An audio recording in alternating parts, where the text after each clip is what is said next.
Yo, what's up guys, Felix from Giant Lifestyle. Welcome back to the channel. In today's video, we're going to be talking about how to become debt-free. Now, before we get into this video, be sure to check the links down in the description below if you want to learn how to build a business buying and reselling medical commodities and a bunch of other different side hustles. All of that will be down in the links in the description. Now, we have 10 things about how to become debt-free. They're not actually in order, but I'm going to go through them one at a time, cross them off, and literally tell you how to become debt-free. I don't care if you have 5,000 in debt, 10,000 in debt, 20,000 in debt, 100,000 in debt. These 10 things will give you advice and direction on how to eliminate that debt and live debt-free, because being trapped by debt can literally make you feel trapped. It can make you feel like a prisoner. And when you don't have no debt and you're operating strictly with the cash you have, it's just a complete, peace of mind. Now, I'm not saying never use credit, because credit can be good to leverage your business, but when you're being swallowed by credit card payments and high interest loans and credit cards, it's just not a way to live. And you can end up spending a lot of money just trying to maintain, not even actually paying it off. So in this video, we're going to talk about how to actually become debt free. Now, like I said, they're not in order, but I'm going to talk about them and cross them off as we go. So the first thing I want to say is do not file for bankruptcy. I don't care if you're literally barely making the payments, even if you're missing some payments, don't file for bankruptcy. You can always fix your credit, and you can actually work with your credit card companies, and make good faith payments, even if you can't make the full payment. But by no means file for bankruptcy. You don't want to do that. Another thing about don't file for bankruptcy is don't close the accounts. When you get these accounts paid off, don't close them, because that looks bad on your credit. Don't close the accounts. Keep them open to show that you pay these off. They're still active accounts, but do not close them. I know you might think, I'm done with this. I don't want no more credit. I don't want no more credit cards, but keep the account open. You don't have to use it. You can keep the card away. You can cut the card up, but keep the account open. If the creditor wants to close the account, let them do that, but you don't close the account. The next thing we have is to assess the debt amount. So like I said, whether you're in 10,000 in debt, 20,000 in debt, 50, 100,000 in debt, figure out, how much do you have? Look at the balances, look at the cards, look at the interest rates, figure out how much the monthly payment is, look at the numbers. You don't want to just be blindly hooking up these creditors and these credit cards to your bank account and doing automatic payments. Me personally, I don't even like doing automatic payments. I don't do that for any of my bills. I like making the payment manually, because you just never know if there's a mishap, they deduct too much, you just never know. So I like to assess everything down. Hey, look, this card is due on the 15th. It has this interest rate. This is typically the monthly payment. And then the monthly payment will typically be around 3 to 4% of whatever the total balance is. So if you're trying to figure out, what the monthly payment is and you don't know, maybe you don't have the login, it's typically 4% of the debt amount. Now, if these are credit cards, say you have an account with Chase, Citi, Wells Fargo, and Bank of America, you want to pick the lowest balance. So let me cross this out, right? So we've went over don't file for bankruptcy, don't close the accounts after you pay them off. Figure out the amount and everything about the card. This card's due on this date with this balance, with this amount, and I'm paying it with this account. This is how much I'm paying every single month. Next, pick the lowest balance. So if you have a Chase card for $2,300, your BOA card, your Bank of America card is $5,000, and your Wells Fargo card is $9,150. You want to start with this $2,300 card, because you want to make it real. You want to be able to pay something off. You trying to jump right up to this $9,000 card, it's going to feel like you're never actually paying it off, and it's going to feel almost impossible. That's why what I like to do every single day when I wake up is I like to make my bed. I got this habit from a book I read, and it kind of sets you on the path that, as soon as you woke up, you already accomplished something. You're already becoming successful. So it's so easy to make your bed. It's so much easier to pay off a $2,300 card than it is to pay off a $9,000 card. So assess the debt and then pick the lowest card and either make the monthly payment or double pay. Now, what I mean by double pay is if the monthly payment is $90, if you just pay the monthly payment, it could really take you years and years and years. Even for a card of a balance of $1,000, paying the monthly payment of $30 could take you up to 3-5 years. If it's something like $9,000, you're paying the monthly payment, and you look at your statement, I know American Express does it, they'll say, oh, it could take you 15 years to pay this off. So just by taking the lowest card and double paying, meaning if your payment is, say, on a $2,300 balance, the payment probably be somewhere around $40-50. Just by paying $100, an extra $50 a month will drastically change the rate of how fast you're actually going to be able to pay that card off. Just paying the monthly payment, anything over that monthly payment will make a massive difference, because that monthly payment is going to take way too long to pay it off. So start with the lowest card, then the second lowest card, then the third lowest card. Now, if you're on a fixed budget, you always want to keep the cash. If you have, not more than $10,000 in savings, you want to keep the cash. Cash is king, so you don't really want to be paying too much. You don't want to dip into your savings and say, hey, I got this paid off card which has, a limit on there, and now I'm down to my last $2,000. You want to keep the cash, and I'm going to tell you how to actually, get more cash, because you don't really want to dip too much into your reserve. You should always have a reserve, whether it's $10,000, $20,000, that it's emergency. You don't use it to pay off debt. You don't use it to pay bills. It's literally if everything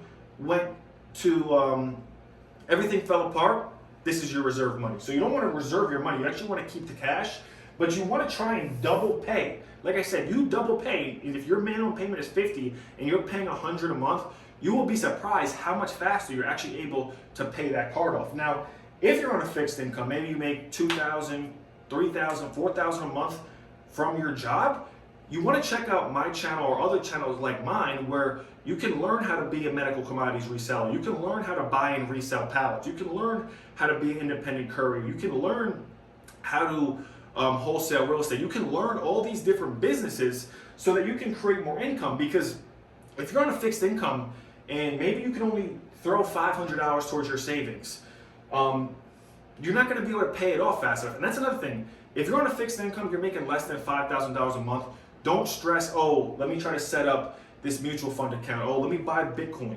Your number one goal is to get out of debt. Throwing $50 into Bitcoin, $50 into stocks is not going to make or break you. So you want to hold on to your cash if you're on a fixed income and just try to double pay, which really shouldn't hurt you, but making that minimum payment is going to just slow you down and kind of just keep you in the rat race. Those minimum payments are designed to keep you paying interest, keep you stuck, and almost never let you get out of debt.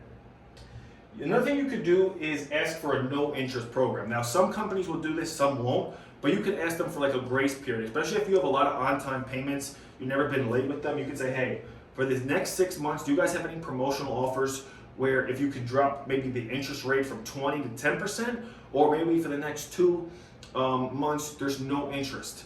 And especially with COVID going on, a lot of companies are doing this, some might not, but it's something that you can ask.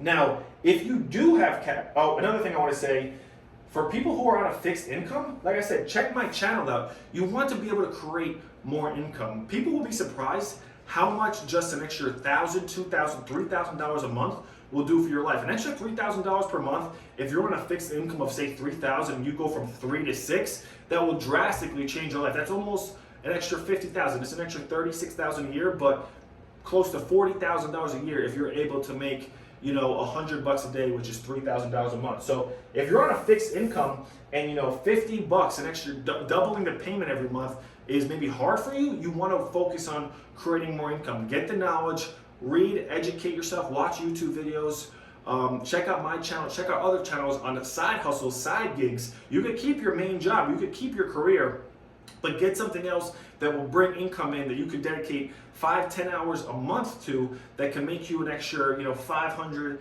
to $1,000 a week. Because believe it or not, I'm telling you, on a fixed income, an extra $2,000 to $3,000 per month will be drastically life changing. So if you have money and you're making north of $10,000 per month, which I think everybody should make, especially with how expensive this world and pricey this world that we live in is, $10,000 a month nowadays in 2021 going into 2022 is an absolute minimum. So if you have cash and you're in a position of almost financial freedom, then you want to, especially if you have the money coming in, you want to make aggressive payments. Meaning you give an extra $1,000. If the payment's $50 a month, you do $1,050. You do $2,050 because you have the cash coming in. While it's important to stockpile cash and not touch the cash, at the same time, if the money's coming in, you can touch some of your reserve money. You can touch because you can replace it. But if you're on a fixed income and you don't have money coming in at an aggressive rate, then hold your cash. If you have money coming in at an above average normal rate, then you can do a payment of $1,000. You could do 2 payments of $1,000 per month to get that knocked off. Once you start paying this stuff off, these 7 and 8 is crucial. Number one, stop carrying the card with you. When you go out, you should have maybe $100, $200 in cash. I always keep some cash on me, not a lot, but I always have at least $100 in cash on me in case my debit card doesn't work or whatever the case may be. But when you bring that credit card with you, it's so easily to just swipe it. I mean, it's not going to immediately come out of your bank account, so you're not losing the cash you have, but leave it at home. If you don't have it to use, you won't use it. But if you have it to use, it's like a drug. You could easily just swipe it, I'll pay it back later.